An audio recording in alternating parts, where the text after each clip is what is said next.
হযরত আব্দুল্লাহ বিন ওমর রাদিয়াল্লাহু আনহুর কাছে একজন লোক এসে বলতেছেন, আমি আমার মাকে সব সময় মানে কাঁধের ওপর রাখি, বৃদ্ধ হয়ে গেছে, কাঁধের ওপর রাখি, আমি মনে হয় আমার মায়ের হকগুলা সব আদায় করে ফেলছি। হযরত আব্দুল্লাহ বিন ওমর বলতেছেন, না, তুমি যদি সারা জীবন তোমার কাঁধের উপর রাখো, তোমার এবং তোমার গায়ের চামড়াগুলো দিয়ে তোমার মায়ের পায়ের নিচের জুতা বানায় দাও, তা সত্ত্বেও তোমার মায়ের এক ফোঁটা দুধের দাম তুমি দিতে পারবা না। এক ফোঁটা দুধের দাম দেওয়া যাবে না যদি চামড়া কাইটা আমরা মায়ের পায়ের নিচে বিছাইয়ে দিই। মা তো এমন জিনিস, এমন মায়ের সাথে আমরা জোরে কথা বলি, খারাপ আচরণ করি, একটু বুঝি মা কিন্তু আমার জন্য জান্নাত, মা আমার জন্য জাহান্নাম। আপনি ভালো আচরণ করবেন, আপনার জন্য জান্নাত রেডি। আপনি যদি মায়ের সাথে খারাপ আচরণ করেন, আপনার জন্য জান্নাতের দরজা আল্লাহ খোলা রাখবে না, আল্লাহ খোলা রাখবে না। আল্লাহর নবী সাল্লাল্লাহু আলাইহি ওয়াসাল্লাম একদিন সাহাবীদের মাঝে বসা ছিলেন, এমন সময় একজন মহিলা আসলো। কি আসলো? একজন মহিলা আসছে। আল্লাহর নবী ওই মহিলাকে দেখে দাঁড়ায় গেছেন, দৌড়ে সামনে গেছেন, গিয়া শুধু সামনে যান নাই, বরং নিজের গায়ের যে চাদরটা আছে চাদরটা খুইলা ওই মহিলার নিচে বিছাই দিচ্ছেন। সুবহানাল্লাহ বলবেন না? সাহাবায়ে কেরাম তো আশ্চর্য হয়ে গেছেন, আরে কি, কে এমন মহিলা যেই মহিলার জন্য আল্লাহর নবী, বিশ্ব নবী, আল্লাহর পরে যার স্থান ওই নবী নিজের চাদরটা পর্যন্ত বিছায়া দেয়। চাদর মানে আমরা বুঝি কাপড়ের উপরে শীত থেকে বাঁচার জন্য যেটা, সেটা কিন্তু চাদর বলতে আরবের মানুষেরা গায়ে যেটা জামা দিত, এই জামাটাই ছিল চাদর। জামাটা ছিল কি? অর্থাৎ আল্লাহর নবী নিজের জামা খুইলা ওই মহিলার নিচে বিছাইয়া দিছেন। আশ্চর্য হয়ে গেলেন সাহাবায়ে কেরাম, ওই মহিলার সাথে কিছুক্ষণ কথা বললেন, তারপরে একজন সাহাবীকে অর্ডার করলেন, যাও অমুক জায়গায় আমার 40টা ছাগল আছে, ওই ছাগলটা এই মহিলার যে রাখাল আছে রাখালকে দিয়ে দিবা। আরো আশ্চর্য হয়ে গেলেন, কি রে, এই মহিলাকে 40টা ছাগল দিয়ে দিল, আবার তার জন্য নিজের জামাটা পর্যন্ত বিছাইয়া দিল। তখন আল্লাহর নবী যখন সাহাবীদের মাঝে আসলেন, আল্লাহর নবীকে জিজ্ঞেস করলেন, ইয়া রাসূলুল্লাহ, কখনোই তো এমন করতে দেখি নাই যে আপনি নিজের চাদরটা পর্যন্ত কারোর নিচে বিছাইয়া দিচ্ছেন, এমন মহিলাকে, সৌভাগ্যবান মহিলাকে। আল্লাহর নবী বললেন, শোনো, আমার মাকে আমি জন্মের পর থেকে তেমন একটা দেখি নাই। জন্মের পর থেকে একজন মহিলার কাছে আমাকে দিয়ে রাখছিল দুধ পান করানোর জন্য। যেই মহিলার কোলে পিঠে চড়ে আমি বড় হয়েছি, যে মহিলার দুধ পান করে আমি বড় হয়েছি, এই মহিলা হচ্ছে ওই মহিলা হালিমাতুস সাদিয়া। মায়ের নিচে বিছায়া দিয়েছেন চাদর।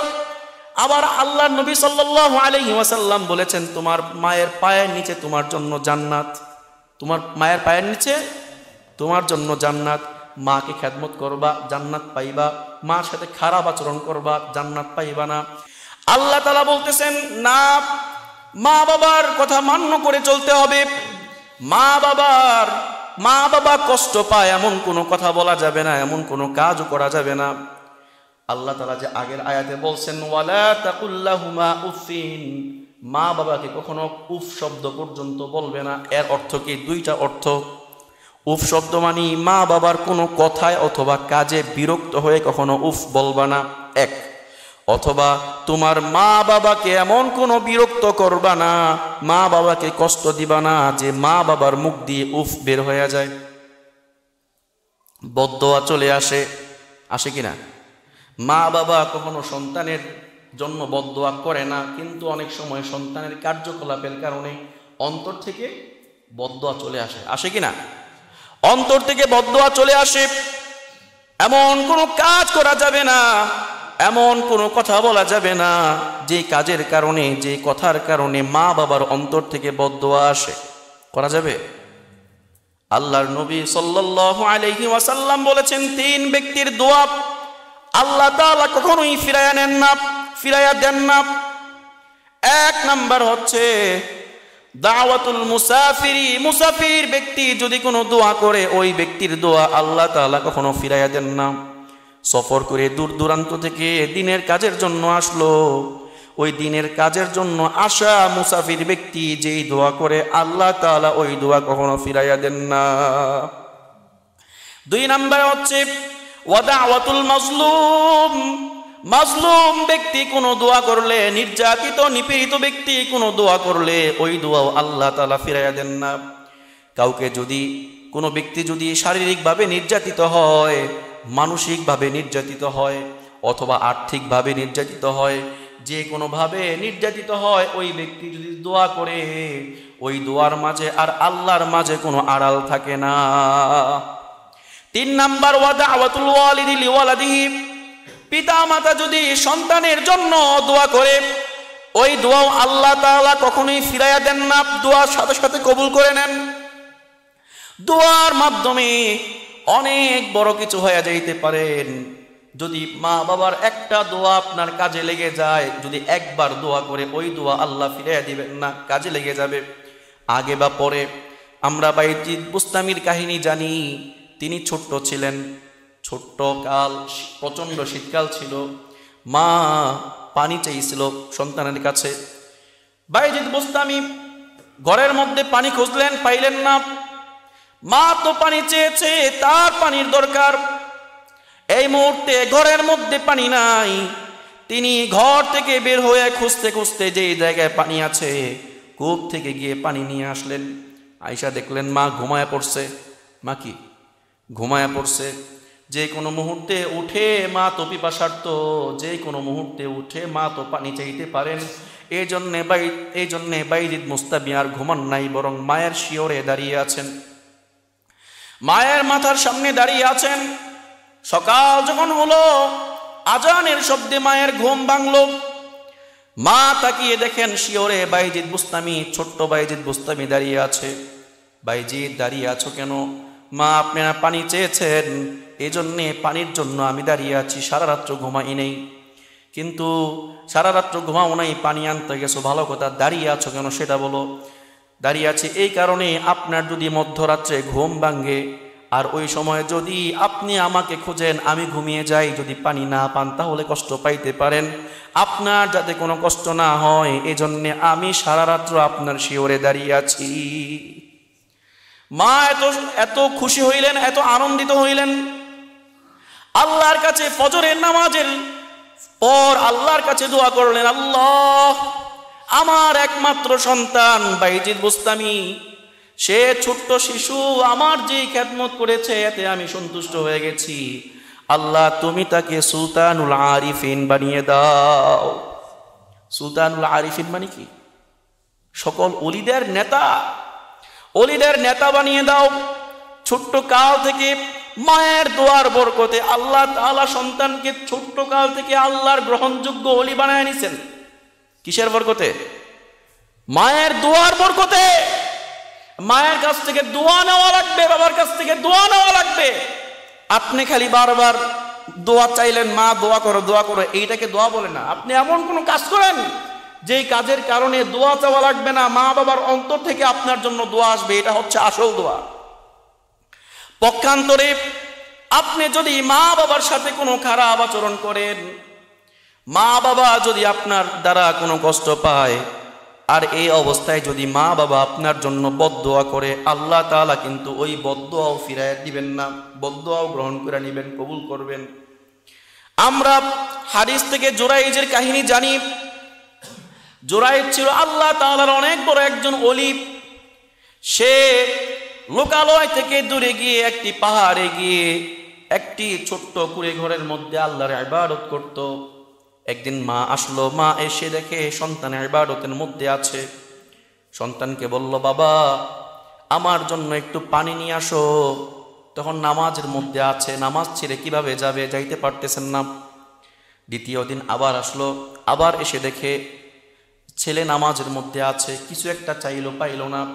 তৃতীয় দিন যখন নামাজের মধ্যে এসে দেখলো, তখন মা তার জন্য একটা বদদোয়া করলো। বদদোয়াটা হচ্ছে, আল্লাহুম্মা লা তুমিতহু হাত্তা তুরিয়াহু উজুহাল মুমিসাত। হে আল্লাহ, আমার এই সন্তান আমার কোনো কথা মানে না, সারাক্ষণ শুধু ইবাদত করে।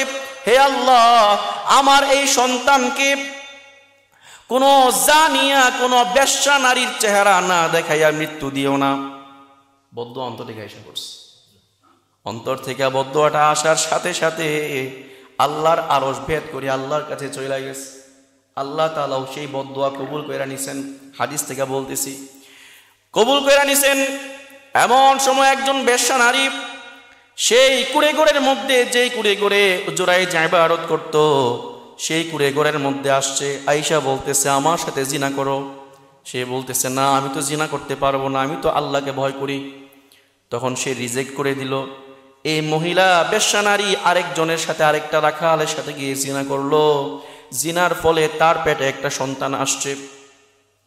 পেটে যখন সন্তান আসে তখন লোকালয়ের লোকেরা সবাই দেখে কিরে বেশ্যা নারীর পেটে সন্তান। বেশ্যা নারীকে জিজ্ঞেস করলো সন্তানটা কার? নারী বলল সন্তান তো ওই জুরাইজের, ওই ইবাদতকারীর। মানুষ বলল দেখ ওপরে ওপরে ভালো ইবাদত গুজার, কিন্তু ভিতরে ভিতরে তো দেখি নষ্ট, ভিতরে তো দেখি সে বড় একজন জানি, জিনাকারী। সুতরাং তাকে এই এলাকায় আর রাখা যাবে না, তার কারণে হয়তোবা আমাদের উপর বিপদ আসতে পারে, কোনো আযাব আসতে পারে, এই এলাকা থেকে বের করে দাও। তার যে কুড়ে ঘর ছিল, যে ঘরের মধ্যে সে আল্লাহর ইবাদত করত, ওই ঘরটাকে ভেঙ্গে খান খান করে দেয় এবং তাকে বিচারের আওতায় আনার জন্য সবাই একত্র হয়। একমাত্র বিচার ছিল তার মৃত্যুদণ্ড। সবাই মিলে পাথর নিক্ষেপ করবে, সবাই পাথর নিক্ষেপ করার জন্য প্রস্তুত। সবাই যখন আসছে এমন সময় জুরাইজ বলতেছে না, আমাকে যেহেতু তোমরা মৃত্যুদণ্ড দিবা, তার আগে আমাকে একটা কাজ করার সুযোগ দাও। কি কাজ করবা? আমি কি এর এই সন্তানের বাবা কিনা, আমি এই নারীর সাথে জিনা করেছে কিনা সেটা আমি একটা আপনাদেরকে প্রমাণ করে দেখাবো। আমি এর সাথে জিনা করি নাই, প্রমাণ করো দেখি। তখন সেই নারীকে ডাকলো, বেশ্যা নারীকে ডাকলো। ডাকার পরে দাঁড় করাইলো। দাঁড় করাইয়া আল্লাহর সে ওই মহিলাকে সামনে রেখে 2 রাকাত নামাজ আদায় করলো। নামাজ আদায় করে আল্লাহর কাছে দোয়া করলো, আল্লাহ তুমি তো জানো আমি কোনো পাপ করি নাই, সব সময় তোমাকে ভয় করে চলি, তোমার হুকুম মতো চলি, সুতরাং তুমি আমাকে বিপদ থেকে রক্ষা করো। আল্লাহ তাআলার পক্ষ থেকে আলহাম এসে গেল, জুরাইজ তুমি ওই মহিলার পেটের সন্তানের দিকে ইঙ্গিত করে একটা নির্দেশনা দাও, কথা বলতে বলো, আমি কথা বলিয়ে দিব। জুরাইজ তখন ওই মহিলার পেটের দিকে তাকিয়ে বললেন, হে সন্তান তুমি বলো তোমার বাবা কি আমি নাকি অন্য কেউ? আল্লাহ তাআলা পেটের সন্তানের মুখ খুলে দেয়। পেট থেকে আওয়াজ আসতে থাকে, না না হে জুরাইজ, আমি তোমার বাবা না, বরং আমার বাবা হচ্ছে অমুক রাখাল, আমার মা অমুক রাখালের সাথে জিনা করেছে, ওই জিনার ফলে আমি আমার মায়ের পেটে এসেছি। এই হাদিস থেকে আমরা কি বুঝলাম? মায়ের বদদোয়া থেকে অবশ্যই বাঁচতে হবে। আল্লাহর নবী সাল্লাল্লাহু আলাইহি ওয়াসাল্লাম মায়ের দোয়া যে কবুল হয়ে যায়, মায়ের এবং বাবার দোয়া যে কবুল হয়ে যায় সেটা যেভাবে বলেছেন, মায়ের বদদোয়াও কবুল হয়ে যায়, আল্লাহ তাআলা ফিরাইয়া দেন না, সেটাও কিন্তু বলেছেন। আরেকটা ঘটনা শোনাই, একজন সাহাবীর ঘটনা, হযরত আলকামা রাদিয়াল্লাহু আনহু। আলকামা রাদিয়াল্লাহু আনহু তিনি মায়ের সাথে খারাপ আচরণ করেছিলেন।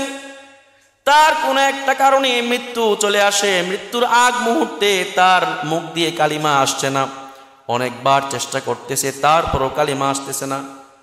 যুবকরা খেয়াল করে শুনবা, অনেকবার চেষ্টা করতেছে, বহু চেষ্টার পরও মুখ দিয়ে কালিমা বেরোচ্ছে না। অনেক সাহাবীরা সামনে বসে আছে।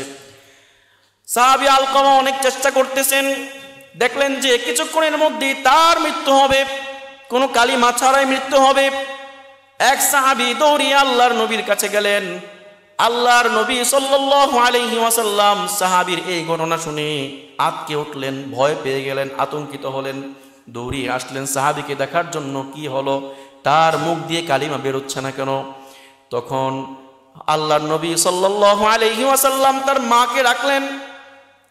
মাকে ডেকে বললেন, হে আলকামার মা, তোমার সাথে কি এমন কোনো আচরণ করেছে নাকি যে আচরণের কারণে তুমি কষ্ট পেয়েছো? কহে, হ্যাঁ, আমার সন্তান আলকামা আমার সাথে খারাপ আচরণ করেছে, আমি তার দ্বারা কষ্ট পেয়েছি, এই কষ্টের কারণে আমার মন থেকে তার জন্য বদদোয়া এসেছে, এই জন্য হয়তোবা তার মুখ দিয়ে কালিমা বেরোচ্ছে না। যুবকরা বুঝছেন তো হাদিসটা?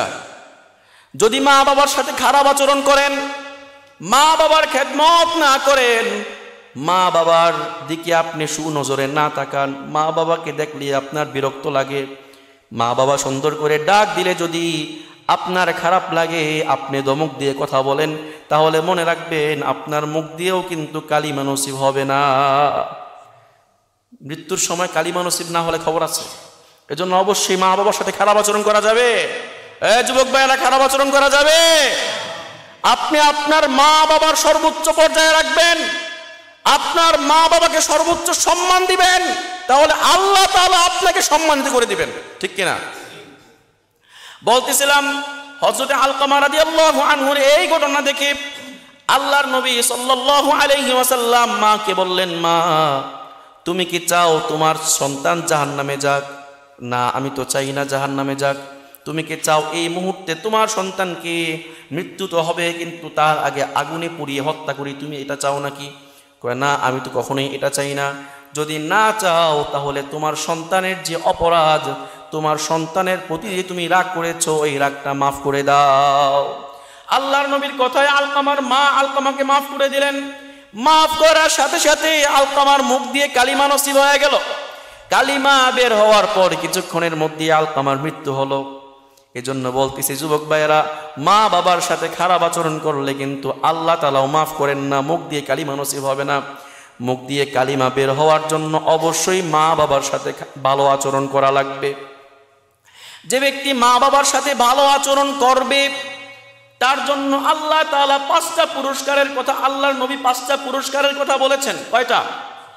যে ব্যক্তি মা বাবার সাথে ভালো আচরণ করবে আল্লাহর নবী তার জন্য 5টা উপকারের কথা বলেছেন, পুরস্কারের কথা বলেছেন। আল্লাহ তাআলা 5টা পুরস্কার দান করবেন। 1 নাম্বার পুরস্কার হচ্ছে, যে ব্যক্তি মা বাবার সাথে ভালো আচরণ করবে আল্লাহ তাআলা তার হায়াতকে বৃদ্ধি করে দিবে। আমার কথা নয়, আল্লাহর নবী নিজে বলেছেন। আল্লাহর নবী সাল্লাল্লাহু আলাইহি ওয়াসাল্লাম বলেন, লা ইয়ারুদ্দুল কদরা ইল্লা দুআ। মানুষের ভাগ্য পরিবর্তন করতে পারে না কোনো কিছুই, কেবলমাত্র দোয়া ছাড়া। দোয়ার মাধ্যমে মানুষের ভাগ্য পরিবর্তন হয়। এখন আপনারা বলতে পারেন, হুজুর রানা বলে যে ভাগ্য নাকি পরিবর্তন হয় না, ভাগ্যে যা আছে তাই নাকি হয়। তাহলে হুজুর যে বলল ভাগ্য পরিবর্তন হয়, কেমনে কি মিলল না তো?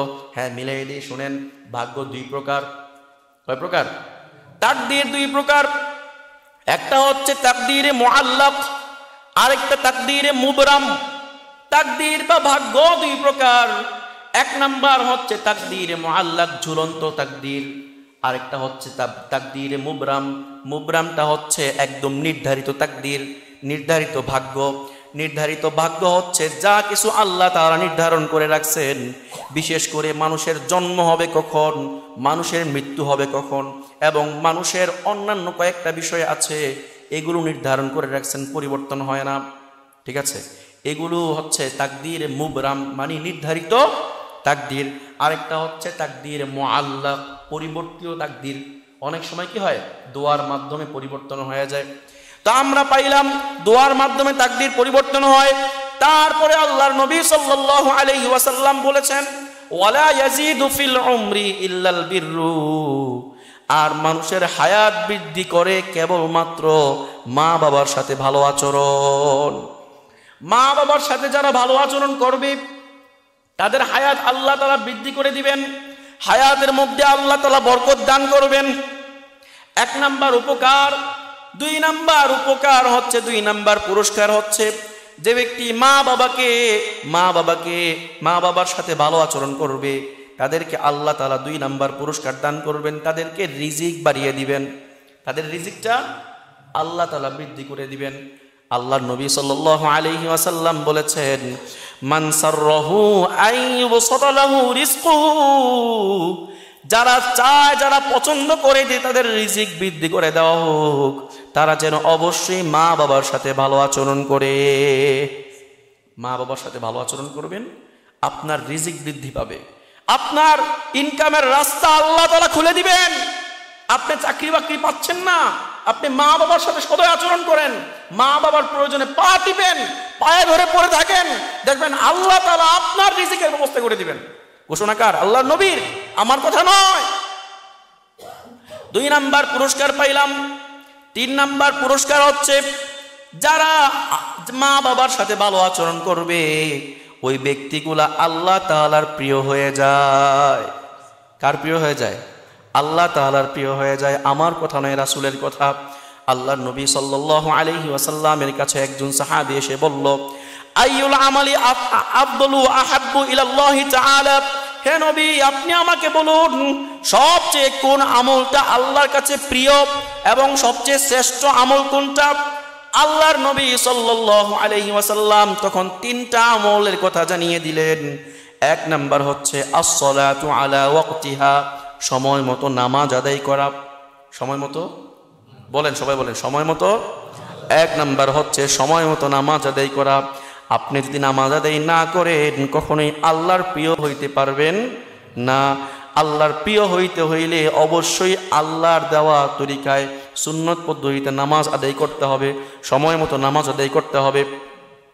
দুই নাম্বার আমল হচ্ছে ওয়াবিরুল ওয়ালিদাইন, পিতামাতার সাথে সদয় আচরণ করা, ভালো আচরণ করা, পিতামাতার কথা মতো চলা, পিতামাতার বৃদ্ধ হয়ে গেলে তাদেরকে খরচ আদি করা, তাদের পিছনে খরচ আদি করা এবং তাদের পিছনে সম্পদ ব্যয় করা, এটাই কি বিরুল ওয়ালিদাইন, মা বাবার সাথে সদয় আচরণ। তিন নাম্বার আমল হচ্ছে আল জিহাদু ফি সাবিলিল্লাহ, এবং আল্লাহর রাস্তায় জিহাদ করা। এই তিনটা আমল হচ্ছে আল্লাহ তাআলার প্রিয় আমল। সুতরাং যে ব্যক্তি এই তিনটা আমল করবে, এক নাম্বার আমলটা কি? সময় মতো নামাজ আদায় করা।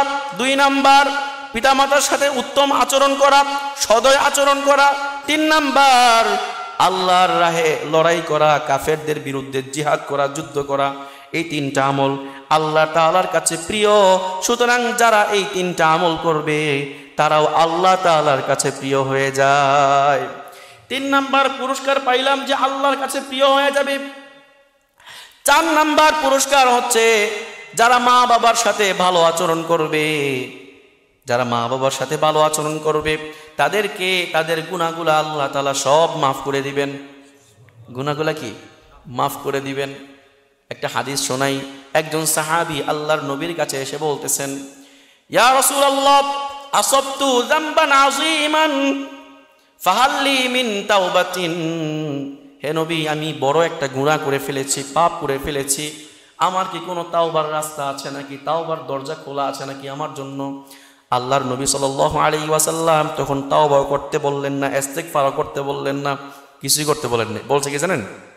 বলছেন হাল্লাকা মিন উম্মিন, হে ব্যক্তি, হে আমার সাহাবী, তোমার কি মা আছে নাকি? মা বেঁচে আছে? না, আমার তো মা বেঁচে নাই। তোমার খালা আছে? হ্যাঁ আমার খালা আছে।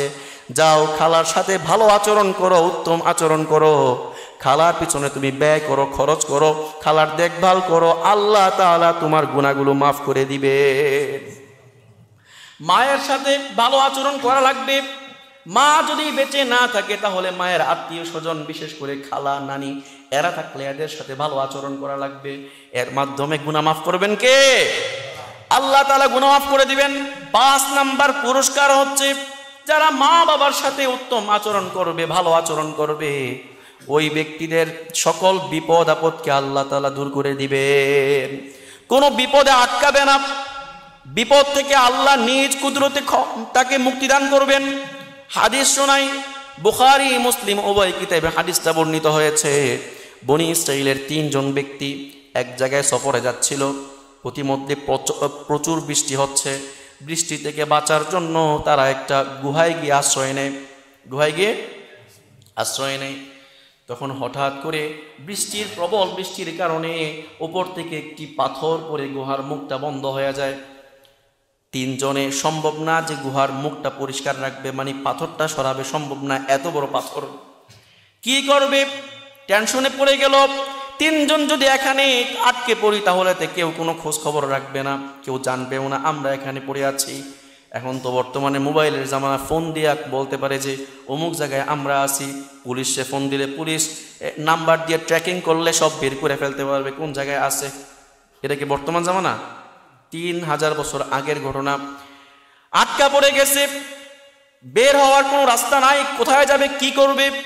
3 জন পরামর্শ করলো, তোমরা কাজ করো, প্রত্যেকের জীবনে যদি কোনো আমল থেকে থাকে যে আমলটা একমাত্র আল্লাহর জন্য করেছো, ওই আমলের দোহাই দিয়ে তোমরা আল্লাহর কাছে ক্ষমা চাও, আল্লাহর কাছে সাহায্য চাও, যেন আল্লাহ তাআলা মুক্তি দান করেন।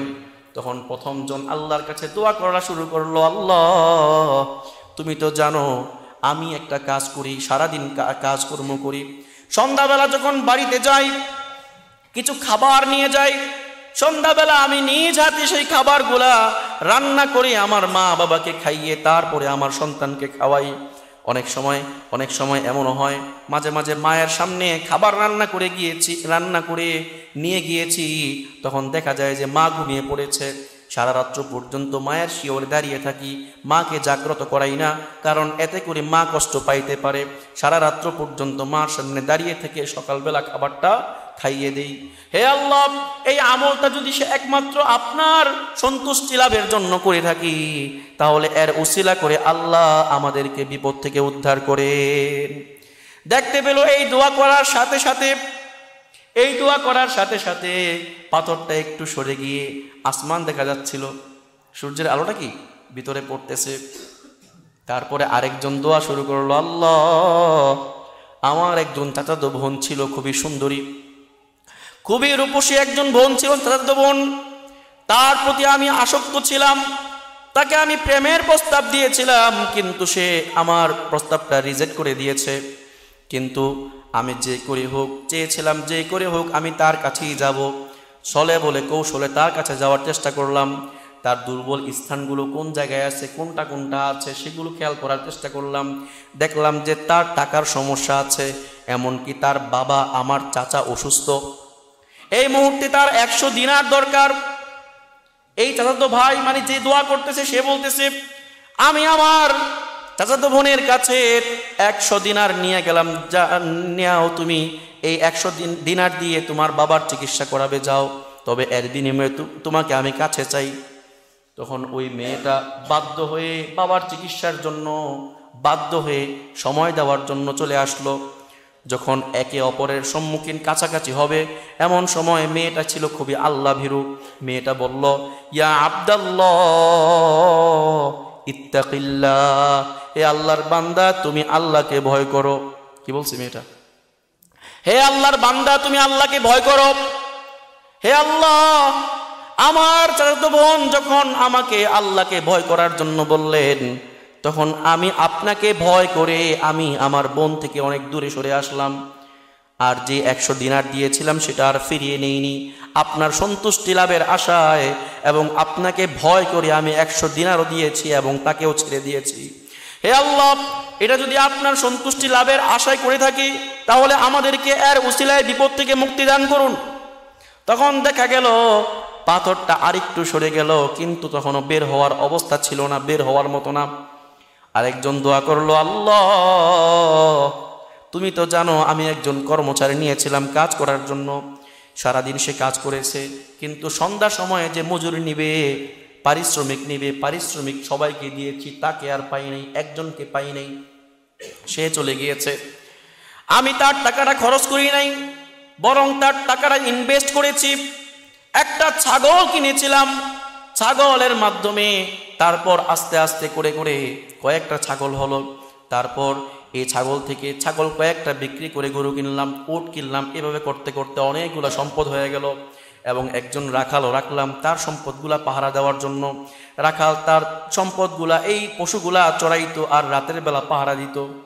একদিন হঠাৎ করে অনেক বছর পর ওই শ্রমিক আমার কাছে আইসা বলতেছে, ভাই তোমার কাছে আমি তোমার কাজ করে দিয়েছিলাম, তোমার কাছ থেকে পারিশ্রমিকটা নেই নাই, ওই পারিশ্রমিকটা আমাকে এখন দিয়ে দাও। হে আল্লাহ, আমি তখন এক মুহূর্ত দেরি করি নাই, বরং তার সম্পদের মাধ্যমে যেহেতু আমি অনেক সম্পদ করেছি, বরং সে পাইতো 1000 টাকা, বরং 1000 টাকা না দিয়ে তার 1000 টাকার বিনিময়ে যা যা হয়েছে আমি সব দিয়ে দিয়েছিলাম। ওই ব্যক্তিটা সব দিয়ে দিয়েছে, মানে মহানুভবতা কতটুকু দেখছেন?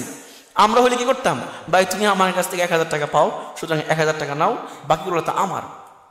কিন্তু সে বলে না, তার 1000 টাকার মাধ্যমে আমি এত সম্পদ করেছি, মানে তারই সম্পদ, সুতরাং তুমি নিয়ে যাও।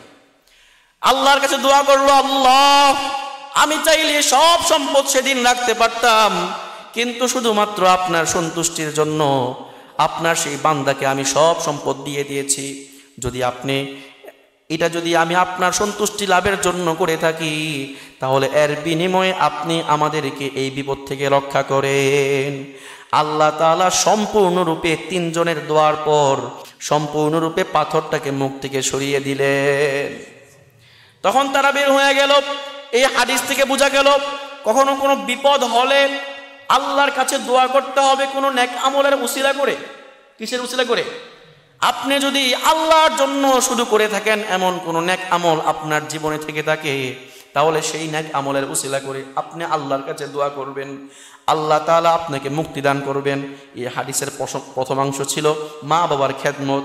মা বাবার জন্য ওই ব্যক্তি অনেক কিছু করেছিল, রাত্রভর পর্যন্ত জেগে থাকতো। ওই ব্যক্তির দোয়াটা আল্লাহ কবুল করেছেন, বিপদ থেকে মুক্তি দান করেছেন। সুতরাং 5 নাম্বার পুরস্কারটা হচ্ছে, যে ব্যক্তি মা বাবার সাথে উত্তম আচরণ করবে, মা বাবার খেদমত করবে, আল্লাহ তাআলা তাকে সকল বিপদ থেকে মুক্তি দান করবে। এখন কথা হইল, মা বাবার অধিকার কি কি? মা বাবার 1 নাম্বার অধিকার হচ্ছে মা বাবার সাথে সদয় আচরণ করা, উত্তমভাবে কথা বলা, উত্তম পদ্ধতিতে কথা বলা, এমন কোনো কথা না বলা যে কথায় মা বাবা কষ্ট পাইতে পারে। আমরা অনেক সময় এমন একটা যদি সম্পদ হয়ে যায়, মা বাবা যদি নিজের অধীনে চলে আসে, তখন মা বাবাকে সব সময় চাপের মুখে রাখি। মা বাবা চাইলেও কোনো কথা বলতে পারে না, কোনো পরামর্শও দিতে পারে না, এমন হয় কি না?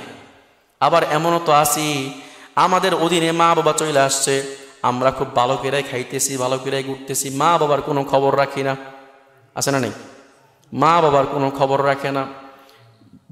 স্ত্রী নিয়ে, পুত্র নিয়ে, সন্তান নিয়ে খুব ভালো আছি, মা বাবা যে বাড়ির মধ্যে পড়ে আছে সেই খবর আমরা রাখতে জানি না, এমন আছি না? তোমার খেয়াল নাই, মা বাবা কষ্ট করতেছে, মা বাবা অসুস্থ হয়ে গেছে, কিন্তু ওষুধ কেনার মতো টাকা নাই, সেই টাকাটা পর্যন্ত তুমি দাও না। মা বাবা অসহায় হয়ে গেছে, এই মুহূর্তে তুমি নামাজ পড়ো, রোজা করো, কোনো লাভ হবে না। আল্লাহ তাআলা তোমার নামাজের মাধ্যমে আর রোজার মাধ্যমে সন্তুষ্ট হবেন না। আল্লাহ সন্তুষ্ট হবেন না যতক্ষণ না পর্যন্ত মা বাবাকে সন্তুষ্ট করা না হয়। আল্লাহর নবীর হাদিস, রিদর রব্বি ফি রিদল ওয়ালিদি ওয়া সাখাতুর রব্বি ফি সাখাতিল ওয়ালিদি।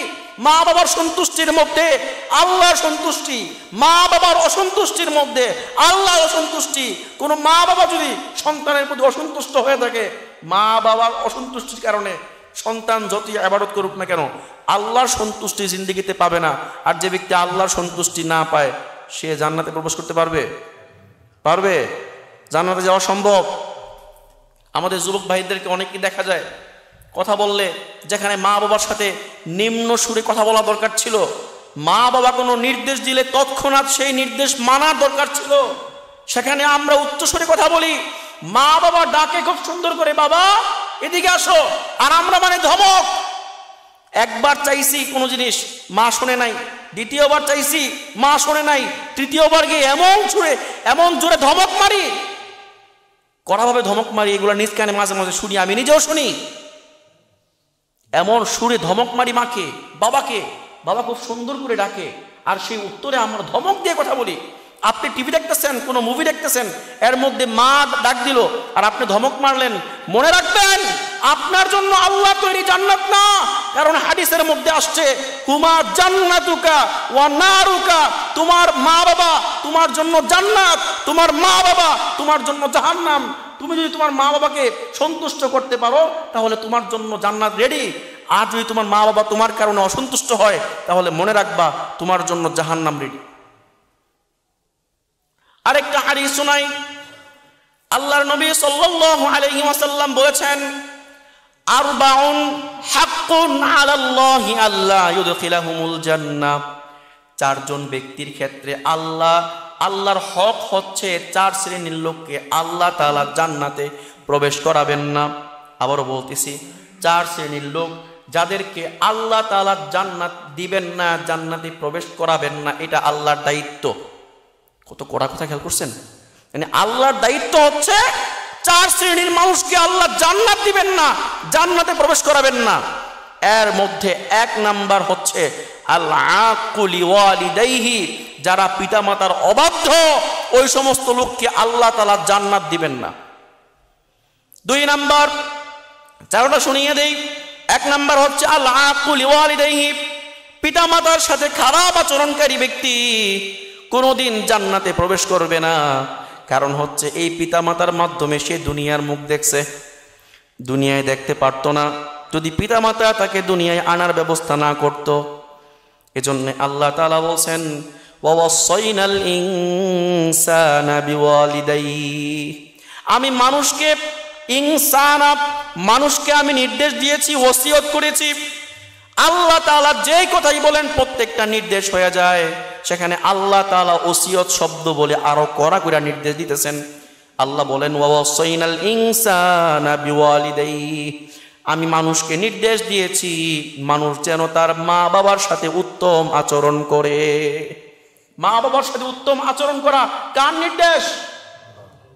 আল্লাহ বলতেছেন, প্রথম হাদিস আয়াতটা শুনিয়েছিলাম, ওয়াকাদা রাব্বুকা আল্লা তা'বুদু ইল্লা ইয়্যাহু ওয়া বিল ওয়ালিদাইনি ইহসানা।